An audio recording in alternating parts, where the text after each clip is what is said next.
I have to unmute myself. Hi, folks. It's Wednesday, June 2nd. We made it to June. Hard to believe already. Summer. Summer's over. Time to get ready for fall.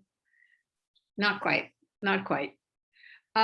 We have a light agenda today, if I'm not mistaken. Let me check again. Maybe things have happened in the last hour.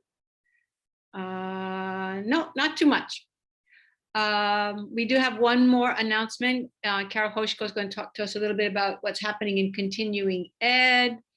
And that's pretty much it. I will ask if Darsh is on the call, if he can update us on search for Shaka, but not right this minute. Just let him time to prepare. I know he's just come out of a very long Zoom session, or maybe not. Maybe it was a face-to-face session, but it was a very long morning. So we'll let Darsh have a little bit of time to recover.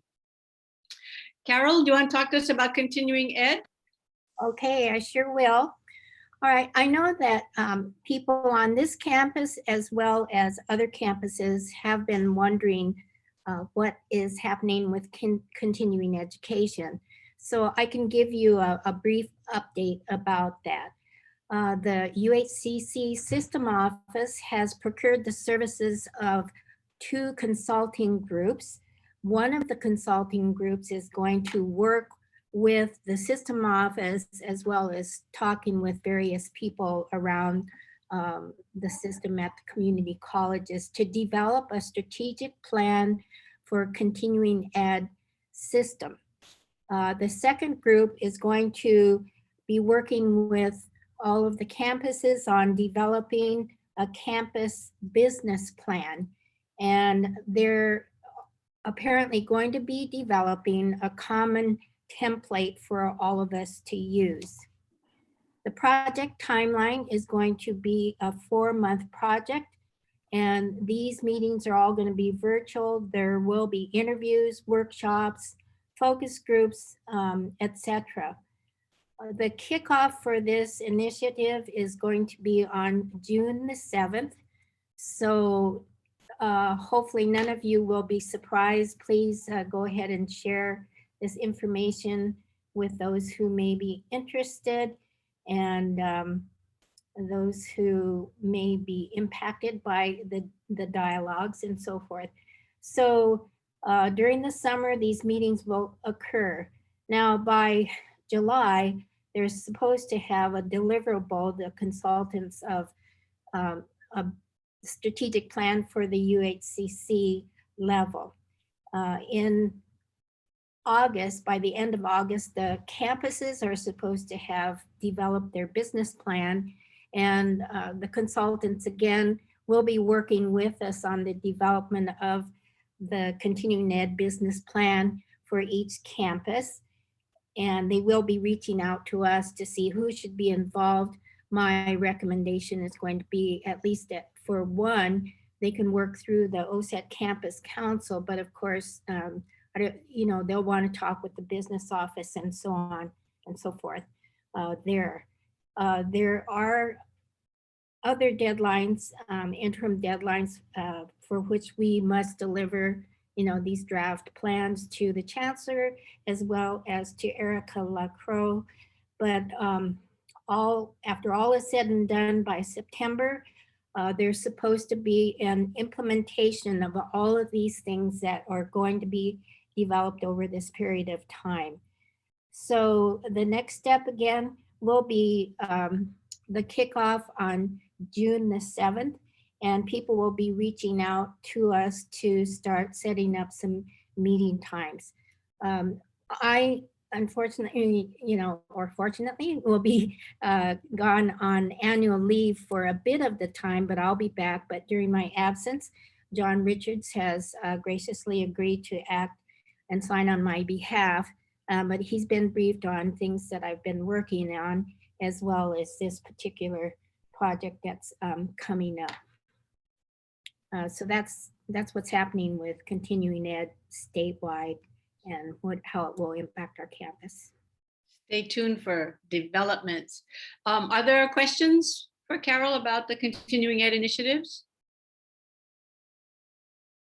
Yeah. one thing I failed to say is that Tammy Oyatamori and Karen Lee, who have been working with us from time to time, will be meeting regularly with the docents, the deans and directors of continuing ed on a monthly basis. Okay. Thanks, Carol. Let me update you guys on June 1 and July 6. If you remember, there was an announcement made, I guess it was Friday, last week, Friday, or the week before Friday, actually. And it came from the UH Office of Human Resources, and it said that there were 3 tentative dates that were important: June 1st, July 6th, and August 3rd. June 1, it was said, was when we opened to the public. I'll always do this. July 6th was when we had full service, and August 3rd was the rescission of the telework policy and everybody returned to campus. There were questions asked in part by our library staff, including others as well, as, well, what does that mean, in fact? If we're open to the public, but we're not expected to do service until July 6th, what's going on? So I can give you a little bit more information. I shared it with the admin. I thought I had shared it yesterday with the ELT, and it was in error. I made a mistake. So I did it this morning, but I will share with you the guidance that we received. There is a distinction between being open to the public and serving the public. So I will read from the document that I have since shared with the ELT. So June 1st is reopen campuses to the public and remove the signs that say closed to the public. So effective yesterday, June 1st, all the campus closure signs indicating that the campuses are closed to the general public should be removed. With regards to opening access to buildings and facilities, there should be no change in providing access. That is, if our buildings and services are not open to the public today, then they continue not to be available to the public. So if you're in the library should be open to students, faculty, and staff, and should be staffed as they have been during this time to provide these services to students, faculty, and staff. On July 6th, this is when we are expected to resume full in-person services at all our offices and buildings for normal business hours. The state's normal business hours are 7:45 to 4:30. And we know that some of the offices on this campus have slightly different hours. Effective July 6th, they should resume their normal business hours. All offices and buildings are to be open for full in-person services during normal business hours. Staffing for these in-person service offices should now be adequately staffed to provide the services. That's on July 6th. Supervisors are responsible to have their respective offices adequately staffed to provide these services while acknowledging that the telework policy is still in effect. So if you're the library, for instance, now, as of July 6th, you should be able to be open to the general public in the same manner that the library would have been open before March 2020. As for August 3rd, that return to campus, return to work is still in discussions with the unions. I'm not aware of any official statement other than to say, tentatively, everybody comes back to work August 3rd. But unions are still in discussions with leadership. So I have no definitive statements about that. Having said all of that, what questions do you have now?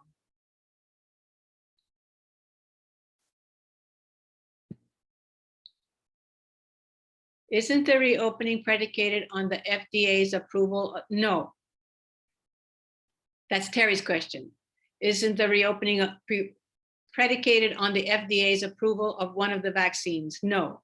What is predicated on the FDA's approval of one of the vaccines is mandatory vaccination for students, not the opening of the campus.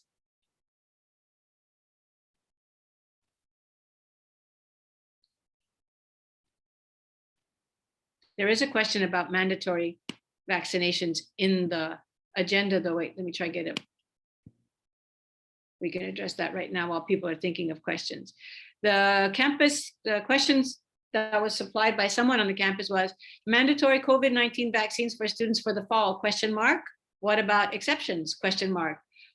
There are processes in place for students to be waived from vaccination requirements based on medical or religious reasons. And there is a process in place already that applies to TB, MMR, and the other assortment of vaccines that we require of our students.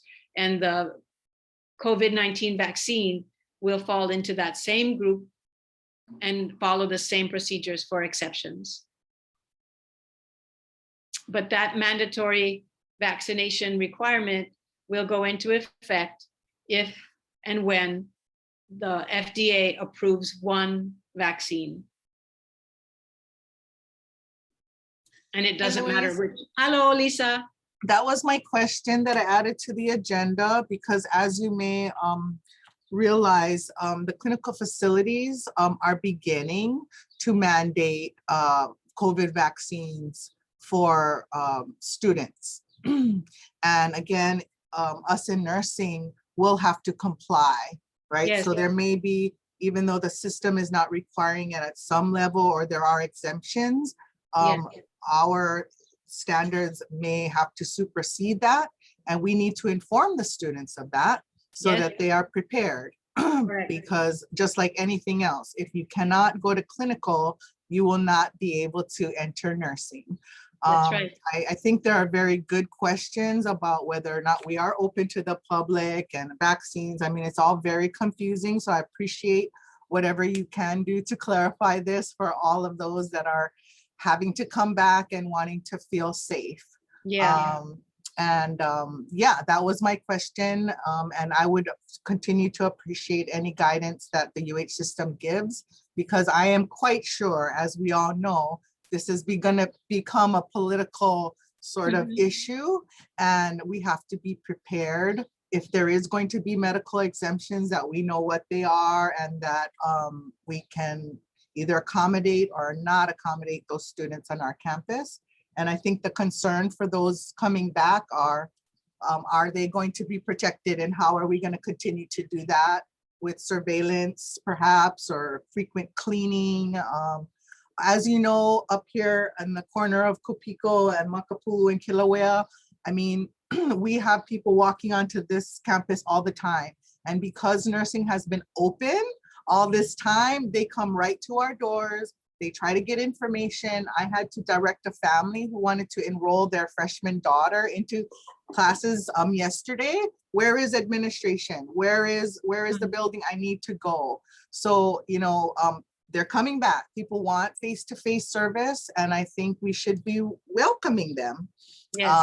And I will say something. I think I said this a couple weeks ago. I was going to go to Vegas and get some off time, and trust me, I was vaccinated and the mask came off in Vegas. So if I'm a test case, if I ever was going to get COVID, it was 2 weeks ago, and I'm still here, and I've survived two negative tests here.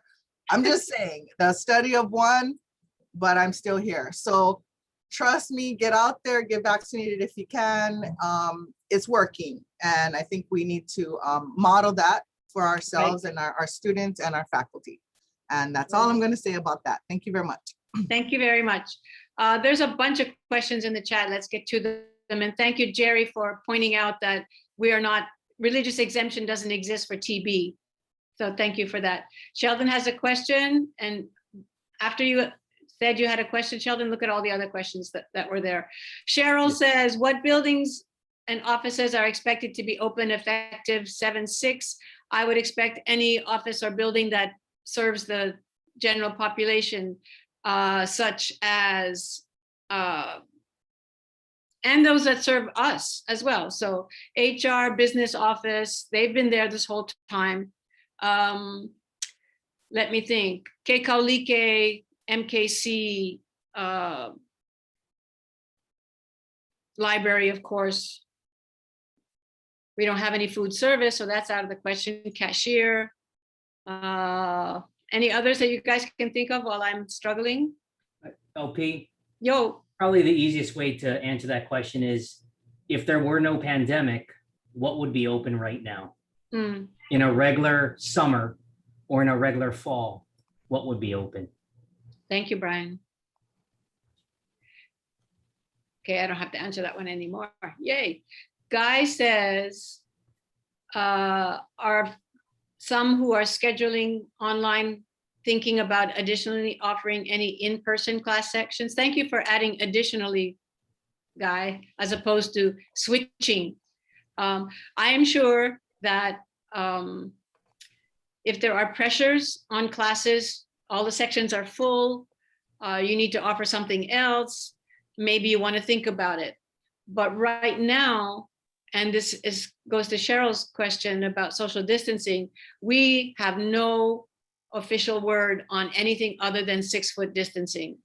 So if you wanted now to open up an in-person class, in addition to what you're currently offering, you would need to make sure that you are in compliance with 6-foot distancing. I don't know, everybody says it's going to change, but there's no official change from the university yet. So we operate on the guidelines that we have. Jennifer says, are in-person services to resume July 6th as they were provided pre-COVID? No, there could be some changes in the way you deliver your services. We've learned some things since then. Okay, Lin Huang is safe too. Sheldon, finally, go ahead. Lisa, Alfie, and you are meeting tomorrow to reimagine campus tours. DOE is bringing back field trips, so we will be brainstorming. Brainstorming. Yeah, sorry. My Yes. typing and my talking is different.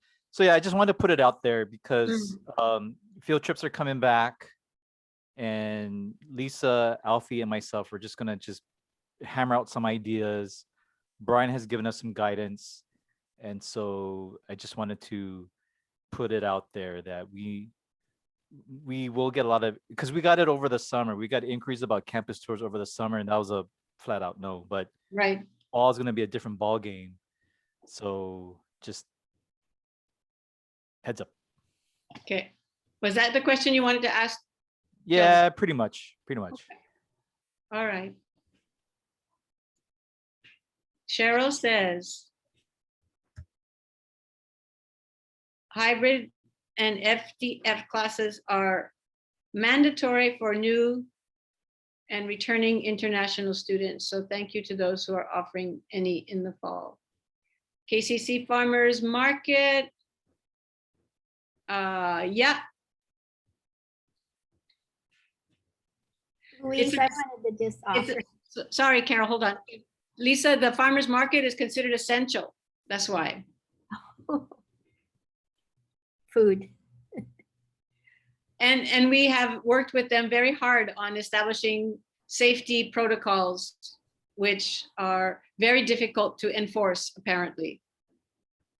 So if you go to the farmers market and you see something that shouldn't be that way, if you can take a picture without causing too much, be very careful, take a surreptitious picture, like you're taking a selfie, only you're taking it of them.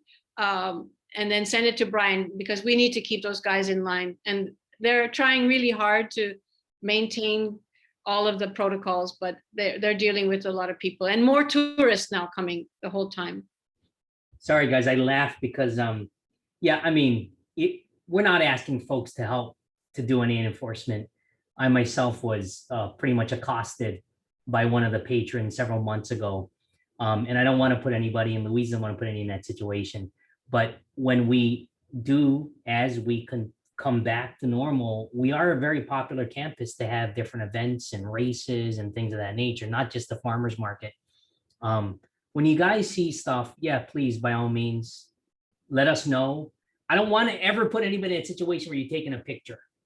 Sorry, take it back. I mean, if you can discreetly take the picture, then take the picture. But, you know, people are very sensitive about that. So the main thing is, man, I don't want our campus to I don't want to be the hotspot for anything, any outbreak, anything like that. As much as these precautions we have in place might work, like masks and vaccines and stuff, it'll put even more of a microscope on those organizations or places where outbreaks do occur. So yeah, if we could all just help out, and I know some of you guys go to the farmers market, so yeah, help us out, but don't put yourself in a bad position. Right. Thank you, Brian. Sai's asking about which vaccines. KCC will not determine which vaccines are acceptable or not. That will be a decision made by people with much higher pay grade than me. Department of Health as well as the university will determine. And I believe in the information that is already public on the website, the state and the university will accept any vaccine that is approved by the United States or WHO. I believe that's already in print. So yes, Louise, we will. Sorry, Carol. Oh yeah, I just wanted to add a comment that Continuing Ed has been offering digital readiness classes through the month of May, and they've been in person. And we were just curious the other day, I don't know if it was an okay thing to do or not, but we've been 6 foot social distancing, following all the appropriate protocol, thanks to Brian's advice. And the instructor actually asked the question. She asked the students, just curious, how many of you in the class have had your vaccination? And every single student in that class raised their hand. So they all had their vaccination. That's good. The more, the better, for sure. Yeah. Okay, I think that's all I have to share. The questions might still be coming, so we can keep the lines open. But in the meantime, Darsh, where are we with Search for Shaka, with the bonus ones that you have to go back on random times and days to find? Such a clever trick. Let me share my screen. So I have a couple announcements for the campus or people who are participating. This month would be, technically we'll have 4 different Wednesdays where we'll be releasing shakas as well as bonus shakas because people wanted to earn more points. So each bonus shaka would have bonus points. You have an opportunity to earn more and then ultimately be on the top 5, because if you're on the top 5, we have prices that are out now. So the first place would be $50 gift card. The second and third would be 25, and fourth and fifth would be 15. And we'll also be giving out KCC brand logos and goodies to people who are participating. So thank you for participating. Let me show you the scoreboard for last week. I was quite surprised because usually people answer questions correctly, but last week's question was tricky for people because I got a lot of wrong answers. I don't know if you guys checked the question or not, but this was the question. I just posted in the chat. And wasn't answered quite correctly. Sean must not be happy with that, but.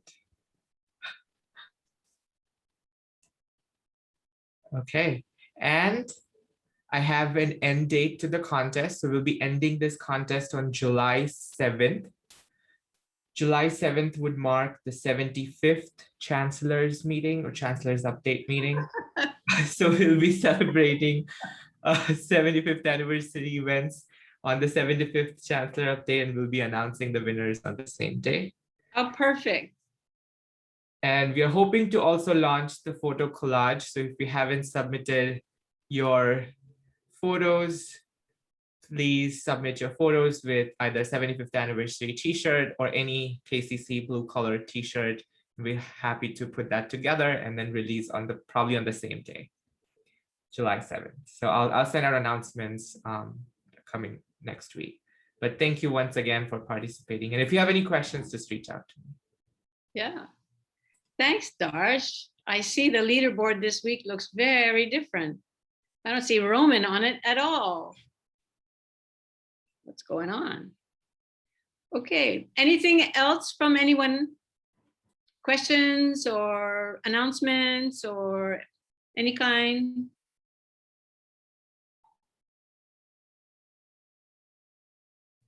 LP, Oh, wait, we have a list of all of those. Laura too? I didn't know Laura too. All of the retirees in nursing. Oh my.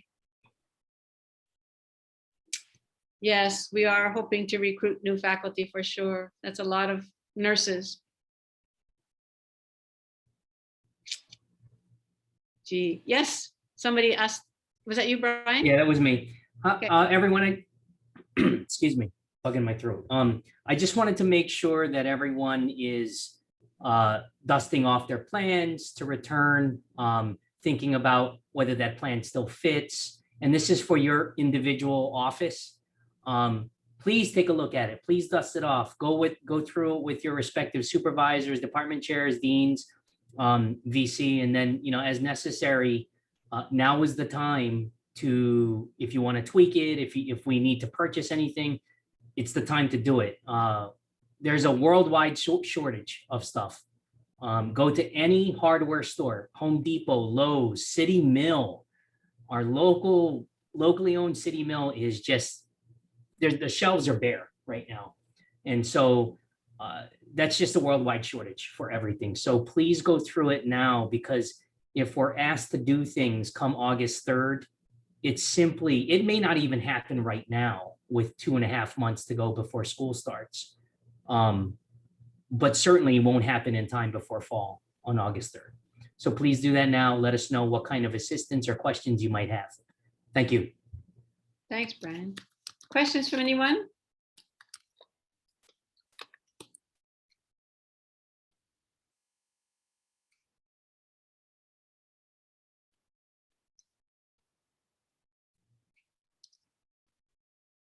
That's yes. That's like nothing. I don't see any. The question from Linda is the UH system? Sorry, go ahead, Brian. No, that's a yes.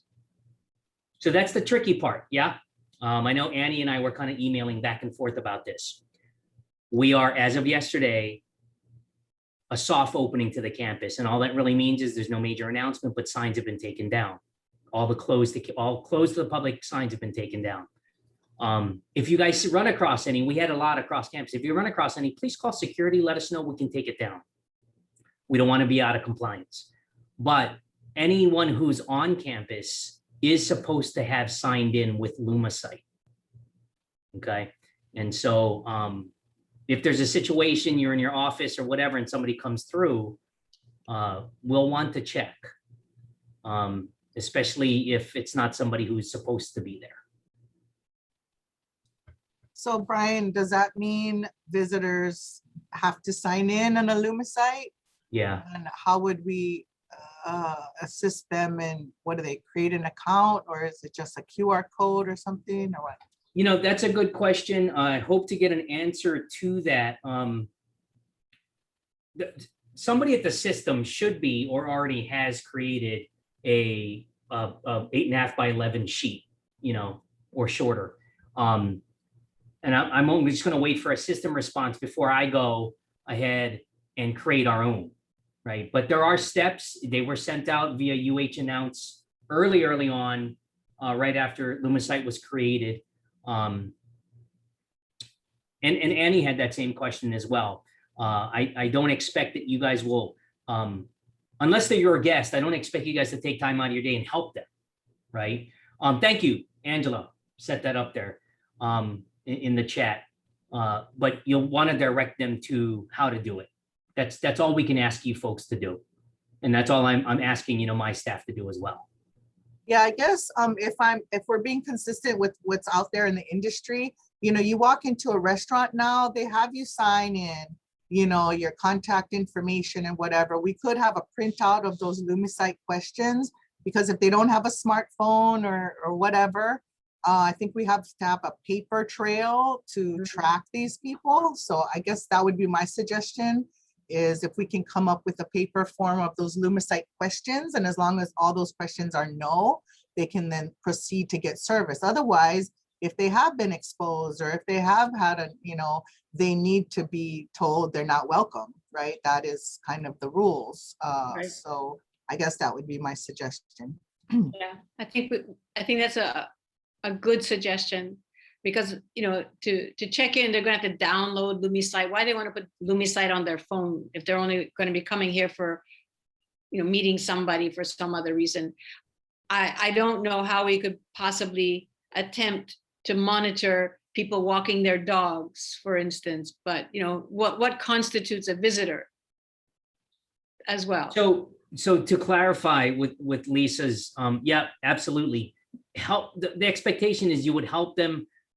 You give them the sheet of paper on how to do I'm a visitor and sign in, or you ask them the questions we have to respond to if they're your visitor. You have somebody from Queens coming in for a meeting to meet with you, Lisa, no problem. Yeah, that's obviously the expectation, right? But random Joe walking on the campus, no one's expecting people to walk up and say, hey, you walking the two dogs, did you sign in on LumiSite? It's a slippery slope right now, right? And so we're just going to do the best we can to get through this period. There's no hard and fast from anyone on how we will best enforce this. But the important thing is, everyone on campus should be signing in with LumiSite. Should you be questioning every person that's a stranger that you come across? Not necessarily.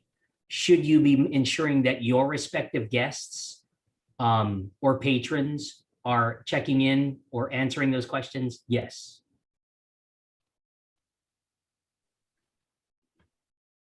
Thank you. Roman would like paper also. Yes. And you were on vacation, so that's why you slipped off the leaderboard. I get it. I understand. If they answer the questions, then yeah, bypass LumiSite because it's the same questions. Lisa, were you waving to ask a question? Hi. Hi. Amy has a really good question. It's in the chat. Amy Yamashiro. Where? And yeah, the scroll just kind of took over. Oh, I can talk. Because then I have a follow-up. Because then I have a follow-up question. The introvert that I am.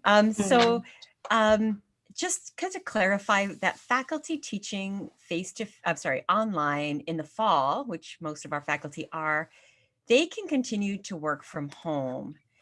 I think there's a little bit of confusion because the message from President Lasner says like that remote work is like ending August 3rd, but that doesn't apply to faculty teaching online, right? They can continue to work from home. Is that correct? I just don't want to be making the wrong assumption. That would be my guess. That would be my guess. The blanket about telework is rescinded, but the instructional faculty never had to do anything with telework policy. They were like, it didn't apply to instructional faculty. Other people had to put work plans together, get permission from their supervisors to work from home, but that never was applicable to the faculty. So that's what I'm basing my submission, my speculation on, is that it will not apply to them. Because pre-COVID, people who were teaching online didn't come to work anyway, to campus. They were working from home back then. Okay, thanks so much. Hi, Amy. I can see her now. She's like next door. So my question is, and we may not have the answers right now, and that's okay, but maybe it should be asked. Once August 3rd comes around and when fall comes around, I'm confused. Is there still a distinction between that online faculty who went through TOP and is a DE faculty as opposed to that faculty who needed to teach remotely? Is there a distinction there still, or no need the distinction anymore? Because look at, you just made the funniest face, Louise. There is a distinction between say an online. This is Zoom. Zoom is about your face. What distinction, Lisa, was made at any time? Distance ed? faculty as opposed to me. I teach all my life face to face, and wow, there's a pandemic, and now I got to teach Right. remotely via Zoom. There's a Yeah. difference. So I guess my question is, once August 3rd comes around, will those, is there still a difference between that DE faculty and that remote teacher who was just teaching remotely to get by for a year? A difference in what? A difference in how the policy applies, the telework policy? No, I'm sorry. I'm not talking telework policy Ah, anymore. Is there an expectation for that remote faculty member to be on campus for office hours?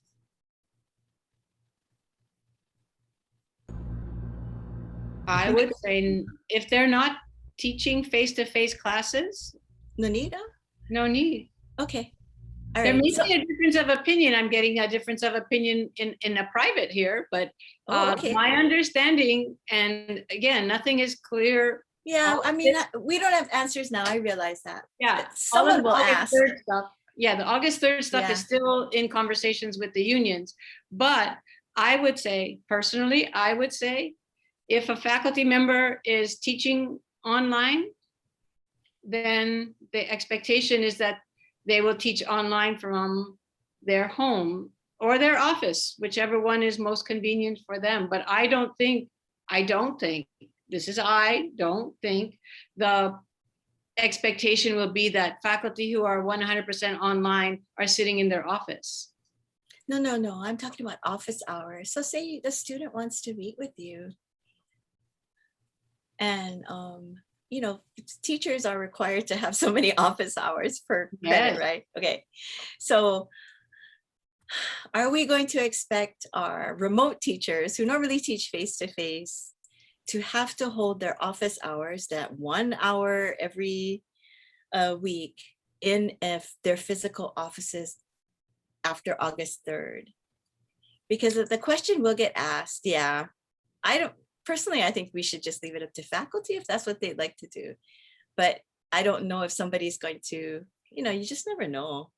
Like, nothing surprises me anymore, but No, about this school. But if I'm wondering if a faculty member asks, gee, can I hold my office hours in my office, even if my Yes. class is completely remote? yes.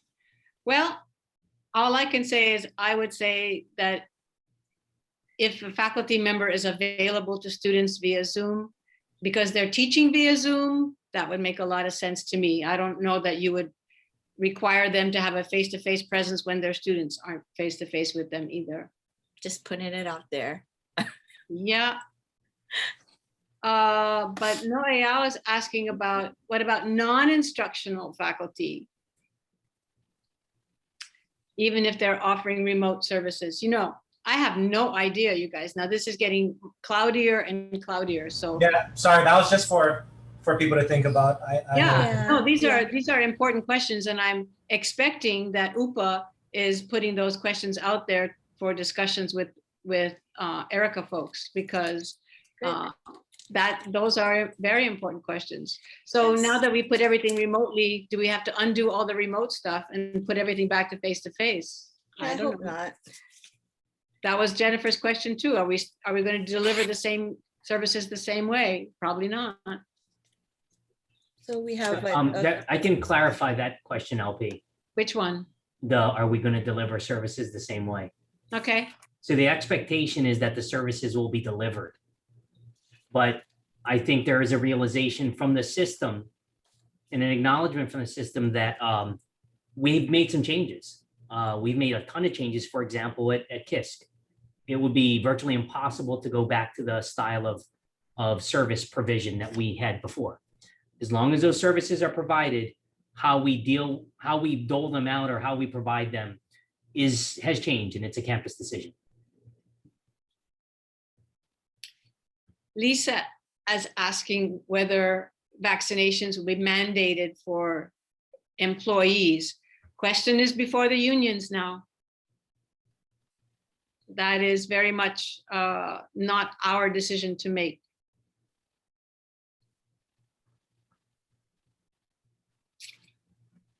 Other questions? See, good thing I had nothing to share with you guys today.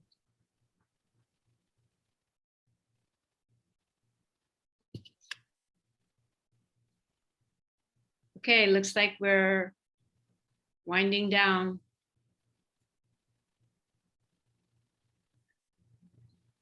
Okay. Ah. Lisa, I thought you were asking a question. Okay. All right. Last chance.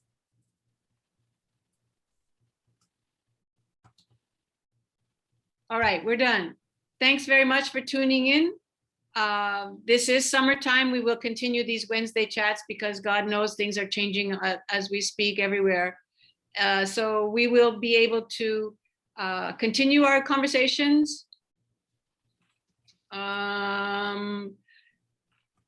Except Lisa Aganon asked another question. God, Lisa. Food service for the fall, limited. Still working on it. It will not be cafeteria. Cafeteria will not be available till some spring, but there will be. Sorry, the reason I ask is, as you know, most of our students are here on campus at least once or twice a week, as well as our faculty and staff. So I'm just trying to get prepared. So sorry, last question. I know I wasn't here for a long time, so give me a break. And Dave's on vacation, so you're filling the void, Lisa. Thank you. Okay. All right. Hey, that Lisa's question is a really important one. It's all about the culture of the campus and if we're open, what services are we providing? But more importantly, when we admit students and we have them enroll in classes that are in person, they're really not being given access to all the services that they could be. I mean, I get it. There's a pandemic. But I think it's time to start thinking about what services in terms of food, whether it's if it's not realistic to open the cafeteria, get the food cart out there and start thinking about how you want to have them sitting. It was great that we opened the cafeteria. I think it would be better if if an employee were present in the cafeteria. You could have a sign in, I guess your Lumicite covers it, but there's plenty of things we can do a little bit better that require a little bit more work, but it's not a trivial question. I appreciate it. No, and it's one that's come up before. So yes, we are discussing limited food service options for the fall. And I think if you ask the vendors at the Saturday market, Brian, they're ready. They're ready for come back on campus. Not really. Not really? Well, No, I've already approached them. When they were last here, they didn't make too much money. And they're unwilling to do that because they know that we're not going to be at 5,000 strong like we normally are. And when they were last here, we had, 4,000 or 5,000 people on campus. Given the way the fall played out, even though the leadership is second guessing themselves now, we're going to have half of that, if even, right? So I'm looking at food trucks. There's going to be tons of parking. So food trucks being here is not going to be a problem. But we'll see. A lot of, I'm not sure if anybody knew, but 15% of our food trucks went out of business. So that's quite a bit. And, there's a lot of construction. Anytime you have a lot of construction, the food trucks they have a place to go. So we're looking into it. It's going to be tough to get a set vendor, but I'm hoping to get at least a revolving. We do want to make sure we have food. I think most of you guys have seen me. I like to eat too. So, I want to make sure there's food. So we're going to figure this out. And then we'll let you guys know. I think culinary did a great job in supporting the staff that was here over the last year, ordering. I spent my money there and, I think if we want to reinvest in our own services and then invest in these future students, again, I hate to keep talking about nursing, but we're here for 6 to 7 hours at a time. It's not like they're just here for a couple hours and they can go.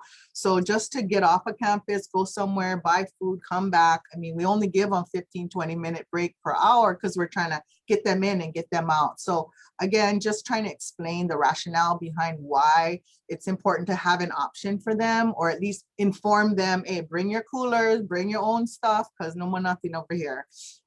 So I'm happy if Grant them can continue to do the job they did with their students, but I see the need rising, and I just want to be prepared for that. So thanks, Brian.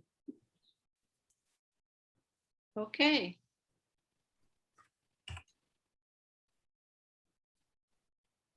Now we're done? You sure? No. Okay. Be well, take care of each other, take care of yourselves, take care of your family, stay healthy. It's summertime, take some time to do the things that bring you joy. Nava'a, I'm gonna come and meet you in your office. Okay. Okay. So you can unmute and say goodbye, everybody. Till next week. Bye, everybody. Bye. Next week. See you later. Bye, Bye, everyone. Have a bye, good one. Merry Christmas. bye. Bye.